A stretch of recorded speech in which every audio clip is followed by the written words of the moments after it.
નમસ્કાર મિત્રો, જય શ્રી કૃષ્ણ. સ્વાગત છે ફરી એક વખત આપનો આપણે યુટ્યુબ ચેનલ શ્રદ્ધા વાણીમાં. મિત્રો, આજના આ વિડીયોમાં આપણે અષાઢ મહિનાની અમાસથી શરૂ થનારું દશામાના વ્રતની વિધિ જાણવાના છીએ કે જેથી કરીને જે કોઈ દશામાનું વ્રત કરતા હોય અથવા તો પ્રથમ વખત વ્રત કરતા હોય તો દશામાની સ્થાપના કેવી રીતે કરવી, સ્ટેપ બાય સ્ટેપ કેવી રીતે પૂજા કરવી, જે દશામાનો દોરો હોય તે કેવી રીતે બનાવવાનો, શું કરવાનું તથા 10 દિવસ કેવી રીતે પૂજા કરવી અને 10 દિવસ પૂર્ણ થઈ જાય એ પછી શું કરવું તેના વિશે પણ જાણીશું. તો અંત સુધી મારી સાથે જોડાયેલા રહેજો. એકદમ સરળ રીતે આ પૂજા સમજાવીશું. તો જે લોકો દશામાનું વ્રત કરતા હોય તે લોકોને આ વિડીયો ખાસ મોકલજો. તેમના માટે આ વિડીયો ખૂબ જ ઉપયોગી રહેશે. તો આવો સૌ પ્રથમ આપણે જાણી લઈએ કે આ પૂજા વિધિ કઈ તારીખે ક્યારે કરવાની રહેશે. તો કે અષાઢ મહિનાની અમાસ 24 જુલાઈ 2025 ગુરુવારે આવે છે. એટલે આ દિવસે સવારે દશામાની સ્થાપના કરવાની રહેશે. હવે દશામાની સ્થાપનાનું મુહૂર્ત કયું છે? આમ જોવા જઈએ તો દશામાની સ્થાપના કરવા માટે કોઈ મુહૂર્ત, ચોઘડિયા કે સમયની જરૂર ના પડે. દરેક ક્ષણ, દરેક કાળ દશામાની સ્થાપના કરવા માટે ઉત્તમ જ ગણાય. સ્વયં દશામાં આપણી દશા સુધારવા આવતા હોય, આપણા સંકટ હરવા આવતા હોય અને પોતે જ સંકટ હરનારા દેવી હોય, દશા સુધારનારા દેવી હોય, તો પછી તેમની સ્થાપના કરવા માટેનો કોઈ સમય ખરાબ હોઈ શકે? અને હોય તો પણ માં તેને સુધારી દે છે. એટલા માટે દશામાની સ્થાપના આપ કોઈ પણ સમયે સવારના ભાગમાં કરી શકો છો. છતાં પણ ઘણા લોકો ચોઘડિયા મુજબ દશામાની સ્થાપના કરતા હોય છે.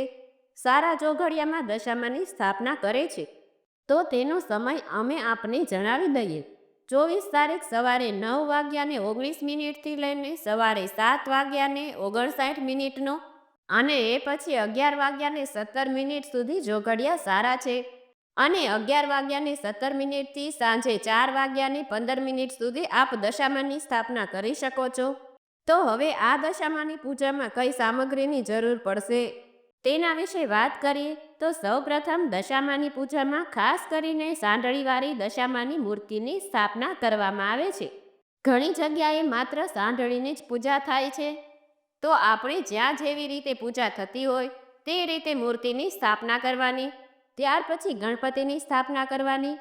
નાગલા, ચૂંદડી, ફૂલનો હાર, સોપાળી, કળશની સ્થાપના માટે શ્રીફળ, આસોપાલવના પાન, અબીલ ગુલાલ, કંકુ, ચોખા, સૂતરનો દોરો, માતાજીને ધરાવવા માટે પ્રસાદ, માતાજીની સ્થાપના કરવા માટે ઘઉં, આરતીની થાળી, અખંડ દીવો રાખવા માટે ઘી, શુદ્ધ જળ અને ગંગાજળ. તો આટલી વસ્તુની આપણે પૂજા વિધિમાં જરૂર પડશે. અને પૂર્વ દિશા તરફ આપણું મુખ રહે અથવા માતાજીનું મુખ રહે તે રીતે સ્થાપના કરવાની.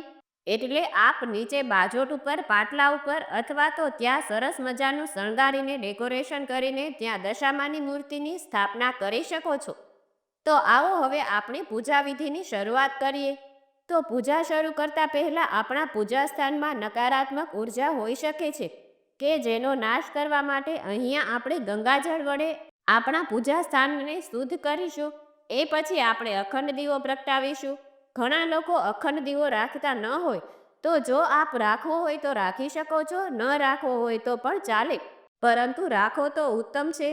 તો અહીંયા આપણે અખંડ દીવો પ્રગટાવી લીધો છે અને એ પછી હવે આપણે સૌ પ્રથમ વિઘ્નહર્તા એવા ભગવાન શ્રી ગણેશની સ્થાપના કરીશું.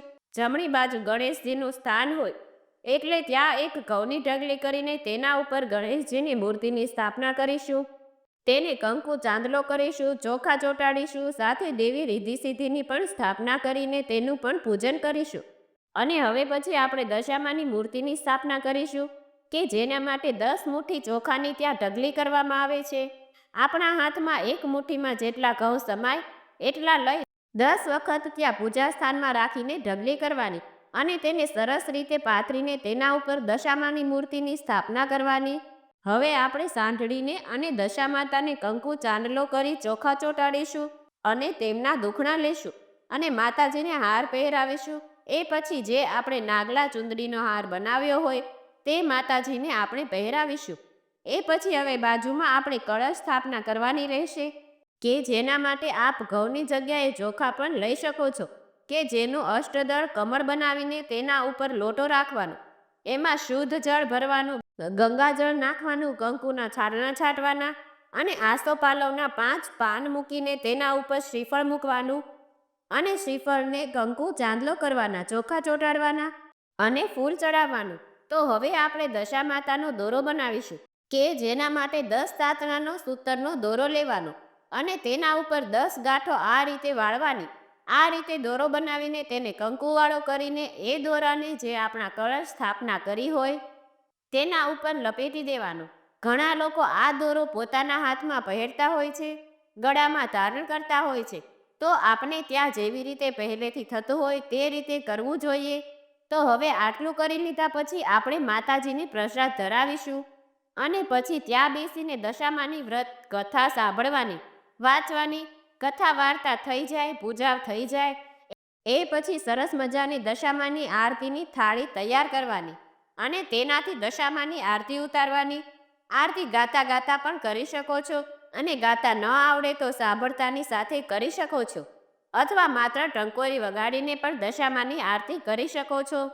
આરતી કરી લીધા પછી થાળ કરવાનો અને પછી દશામા સમક્ષ 2 હાથ જોડીને પ્રાર્થના કરવાની કે હે માં, મેં આપનું આ 10 દિવસનું વ્રત ધારણ કરેલું છે. મને વ્રત કરવાની શક્તિ આપજે. હું આ 10 દિવસ યથાશક્તિ આપની સેવા પૂજા કરીશ, ઉપાસના કરીશ. જે પણ મારાથી કાંઈ થશે એ કરીશ. જો એમાં કંઈ ભૂલચૂક થાય તો તે ભૂલને અવગણીને તમારું બાળક ગણી મને ક્ષમા કરજો તથા એ ભૂલ હું બીજી વખત ન કરું એવી મારા ઉપર કૃપા કરજો. માં બાળકને નહીં સુધારે તો કોણ સુધારશે? અને માં આપના આશીર્વાદ મારા પર અને મારા પરિવાર ઉપર કાયમને માટે બનાવી રાખજો.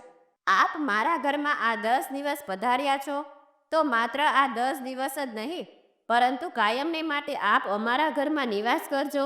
અમારા ઉપર આવેલી સમસ્યાને દૂર કરજો. અમને તેમની સામે લડવાની શક્તિ આપજો. અમારા ઘરમાં કોઈ રોગ ના આવે, પરિવારજનોને લાંબુ અને નિરોગી આયુષ્ય મળે એવા અમને આશીર્વાદ પ્રદાન કરજો. આટલું બોલીને દશામાતાના દર્શન કરવાના અને નિત્ય સવાર સાંજ માતાજી સમક્ષ વાર્તા સાંભળવાની, આરતી થાળ કરવાનો, માતાજીના ગરબા ગાવાના અને 10 દિવસ નિત્ય માતાજીને અલગ અલગ ચુંદડી પહેરાવાની, હાર ચડાવવાનું, ધૂપ દીપ કરવાના. અખંડ દીવો પ્રગટાવ્યો હોય તો તેમાં તેલ પૂરવાનું, ઘી પૂરવાનું અને માતાજીને કંકુ ચાંદલો કરવાના. દરરોજ સવારે અને સાંજે એક સમય ફિક્સ કરી લેવાનું, ત્યારે માતાજીની વાર્તા સાંભળવાની, આરતી કરવાની અને થાળ કરવાનું.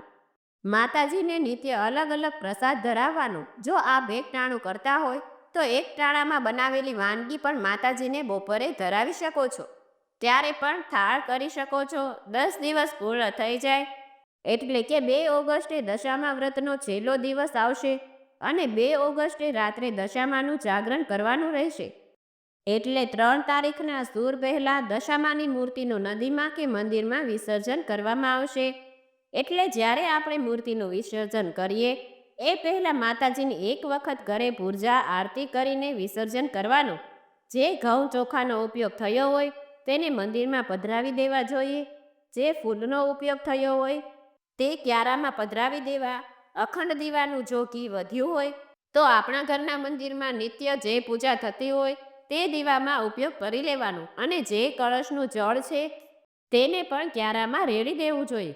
જે શ્રીફળ છે તેને ઘણા લોકો દશામાની મૂર્તિની સાથે નદીમાં પધરાવી દેતા હોય છે અને ઘણા લોકો તેને મંદિરે મૂકી આવતા હોય છે. તો આપણે ત્યાં જેવી રીતે પહેલેથી કરતા હોય તે રીતે કરવાનો. તો મિત્રો, આ રીતે દશામા વ્રતમાં માતાજીનું સ્થાપન કરવામાં આવે છે, માતાજીની પૂજા વિધિ કરવામાં આવે છે કે જે મેં આપ સૌ લોકોને એકદમ સરળ રીતે સમજાવી. તો આ વિડીયો પસંદ આવ્યો હોય તો લાઈક કરજો, તમારા મિત્રોને મોકલજો.